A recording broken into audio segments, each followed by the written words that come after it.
Assalamualaikum warahmatullahi wabarakatuh. Perkenalkan, nama saya Herni Stambuk, A1N1 18007, jurusan Pendidikan Sejarah, Fakultas Keguruan dan Ilmu Pendidikan. Baiklah, di sini saya akan memaparkan sedikit materi mengenai sejarah Indonesia masa kolonial. Baiklah, langsung saja. Bab 1, proses masuk dan perkembangan penjajahan bangsa Eropa di Indonesia. A. Latar belakang kedatangan bangsa Eropa ke Indonesia. Kekaisaran Romawi mengalami kejayaan pada masa pemerintahan Kaisar Octavianus Augustus, di mana kekaisarannya hampir meliputi seluruh Eropa, Afrika Utara, dan Afrika Barat. Namun setelah runtuhnya kekaisaran Romawi ini pada tahun 476 Masehi berakibat pada kemunduran jalanan dagang antara Asia dengan Eropa, yang mengakibatkan kehidupan wilayah tersebut semakin merosot. Zaman kemunduran ini disebut dengan zaman kegelapan, dan membuat tanan hidup bangsa Eropa menjadi kacau balau. Perang Salib merupakan perang yang melibatkan masyarakat dari Eropa melawan Turki Seljuk dan orang Arab. Perang ini disebut dengan Perang Salib oleh seorang Kristen dan Perang Suci oleh orang Muslim. Perang ini berlangsung sejak 200 tahun dan terbagi menjadi 7 periode. Faktor utama penyebab Perang Salib: 1. Adanya larangan bagi peziarah Kristen untuk mengunjungi Yerusalem. 2. Merebut Spanyol yang telah 7 abad dikuasai oleh dinasti Umayyah. 3. Paus Urbanus berusaha untuk mempersatukan kembali gereja-gereja Roma dengan gereja di timur seperti Konstantinopel dan Yerusalem. Dampak adanya Perang Salib: 1. Jalur perdagangan Eropa dan Timur Tengah menjadi terputus. 2. Bangsa Eropa mulai mengetahui kelemahan dan ketertinggalan mereka dari orang-orang Islam Timur. 3. Adanya motif balas dendam dari kalangan orang-orang Kristen terhadap orang Muslim karena kekalahannya dalam peperangan di dunia timur dalam rangka menguasai jalur perdagangan. B. Proses masuknya bangsa Eropa ke Indonesia. Pada permulaan abad pertengahan, orang-orang Eropa sudah mengenal hasil pribumi dari dunia timur, terutama rempah-rempah dari Indonesia. Dengan jatuhnya Konstantinopel ke tangan Turki Utsmani mengakibatkan hubungan perdagangan antara Eropa dan Asia Barat terputus. Hal ini mendorong orang Eropa mencari jalan sendiri ke dunia timur untuk mendapatkan rempah-rempah yang sangat mereka butuhkan. Melalui penjelajahan samudra, akhirnya bangsa-bangsa barat mencapai Indonesia. Kedatangan bangsa-bangsa barat di Indonesia pada mulanya lewat kongsi perdagangan. Kongsi perdagangan tersebut berusaha untuk menguasai perdagangan rempah-rempah di Indonesia melalui pabrik monopoli. Selain mengadakan monopoli perdagangan rempah-rempah di Maluku, Portugis juga aktif menyebarkan agama Kristen Katolik dengan tokohnya yang terkenal Franciscus Xaverius.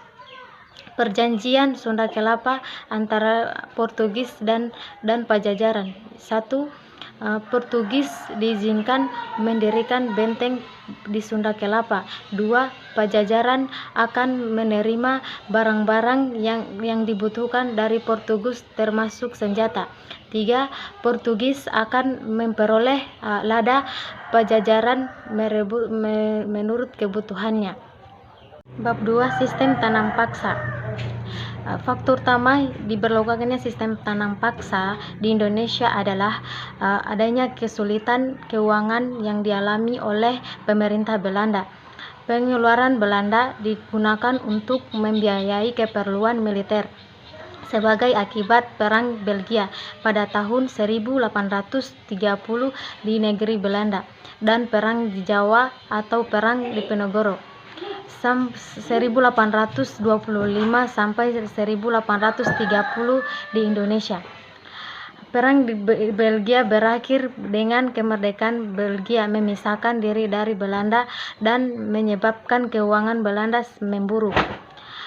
Dampak negatif dari pelaksanaan tanam paksa: 1. Waktu yang dibutuhkan untuk penggarapan budidaya tanaman ekspor seringkali mengganggu kegiatan penanaman padi. 2.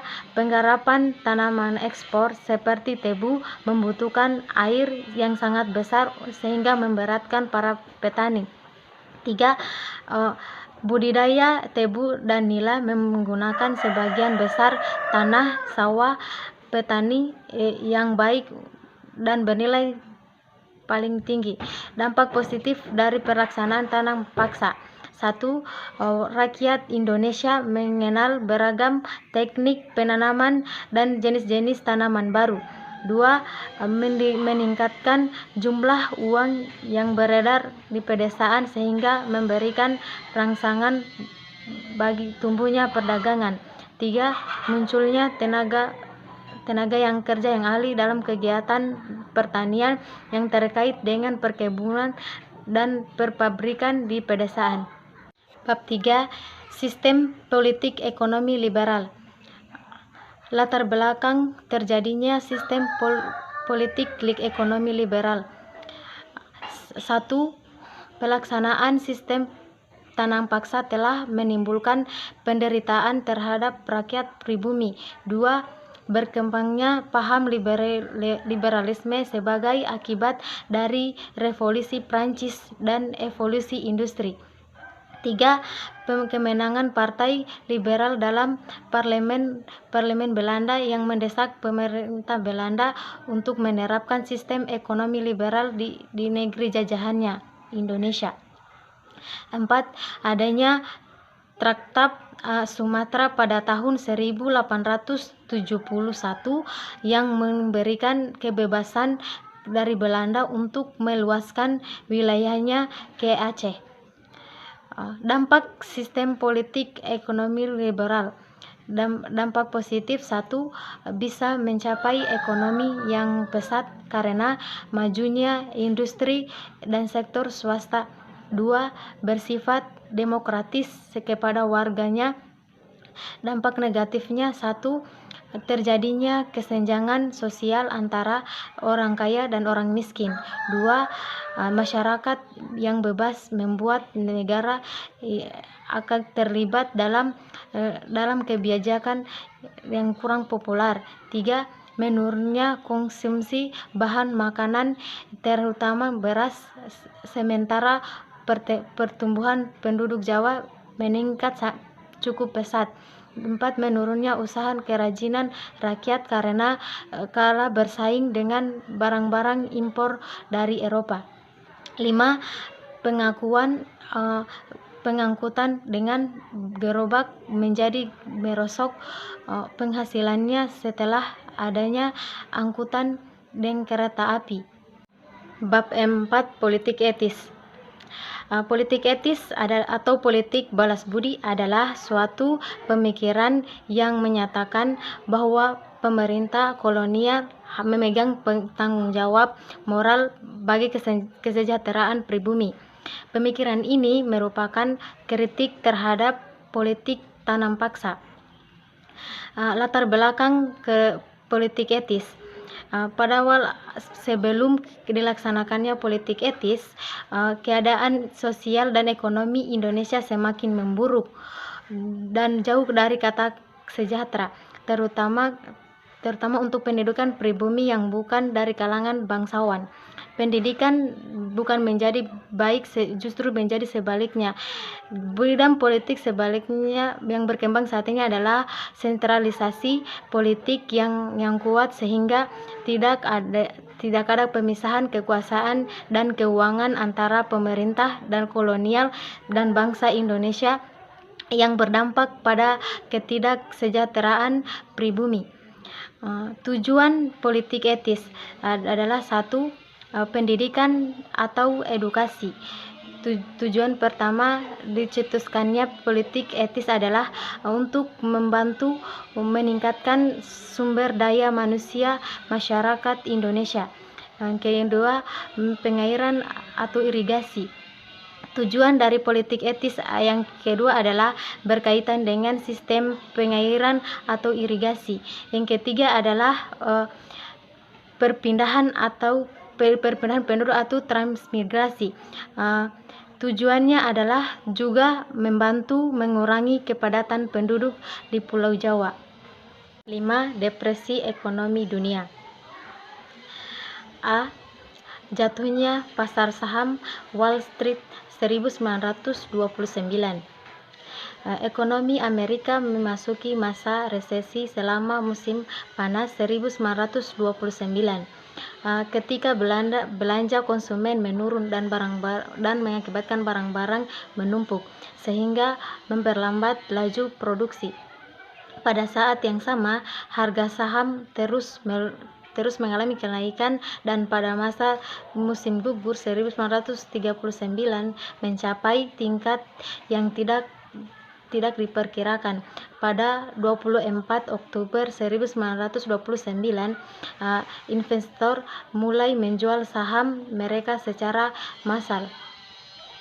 Pada saat itu, 24 Oktober 1929, tercatat sekitar 12,8 juta saham diperdagangkan hari itu, yang kemudian dikenal sebagai Kamis Hitam.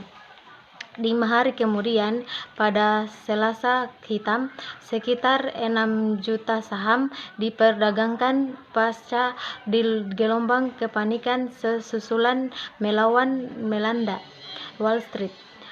Jutaan saham berakhir tidak berharga, dan para investor yang telah memberikan saham margin dengan uang pinjaman disapu bersih sepenuhnya. B. Memburuknya depresi ekonomi. Presiden Herbert Hoover dan para pemimpin Amerika Serikat lainnya memberikan jaminan bahwa krisis ekonomi akan berlalu sendirinya. Pada kenyataannya tidak demikian. Krisis ekonomi terus memburuk sehingga 3 tahun ke depan. Pada tahun 1930, sekitar 4 juta orang Amerika menjadi pengangguran. Kemudian angka tersebut meningkat menjadi 6 juta orang pada tahun 1931. Industri juga mengalami kelesuan dengan penurunan 50% produksi barang. Dampak depresi ekonomi 1930 terhadap Indonesia. Dampaknya serius. Banyak pengamat Belanda mengatakan bahwa rakyat Indonesia yang tadinya bekerja di sektor industri kembali ke pekerjaan lamanya, yaitu bertani untuk bertahan hidup. Tapi ada juga masyarakat yang tidak memiliki tanah sehingga malah menjadi pengangguran. Lahan yang tadinya untuk produksi gula diganti menjadi untuk menanam padi. Tapi produksi beras juga tidak menutupi kebutuhan makanan yang membuat untuk kesejahteraan Indonesia dari tahun 1930 sampai 1934 sangatlah menurun. Pada tahun 1937 pendapatan ekonomi meningkat. Bab 6, gerakan resistensi di Jawa pada abad ke-19. Lingkungan sosio-historis awal abad ke-20. Seperti ketahui bahwa periode munculnya gerakan Samin khususnya di pergerakan nasional pada umumnya bersamaan dengan puncak keperkembangan masyarakat kolonial yang merupakan produk dari kolonialisme Belanda di Indonesia. Dalam masyarakat kolonial itu, posisi peranan Indonesia dengan berbagai cara kaum kolonialis menguasai kehidupan masyarakat di Indonesia. Penerapan hukum yang tidak berpihak pada rakyat, intimidasi, mengadu domba, hingga invasi dan aneksasi. Bahkan kekuatan kolonial berusaha melanggengkan peranan pasak itu. Baiklah, ya itu saja penjelasan dari saya. Lebih dan kurangnya mohon dimaafkan. Saya ucapkan wabillahi taufiq wal hidayah. Wassalamualaikum warahmatullahi wabarakatuh.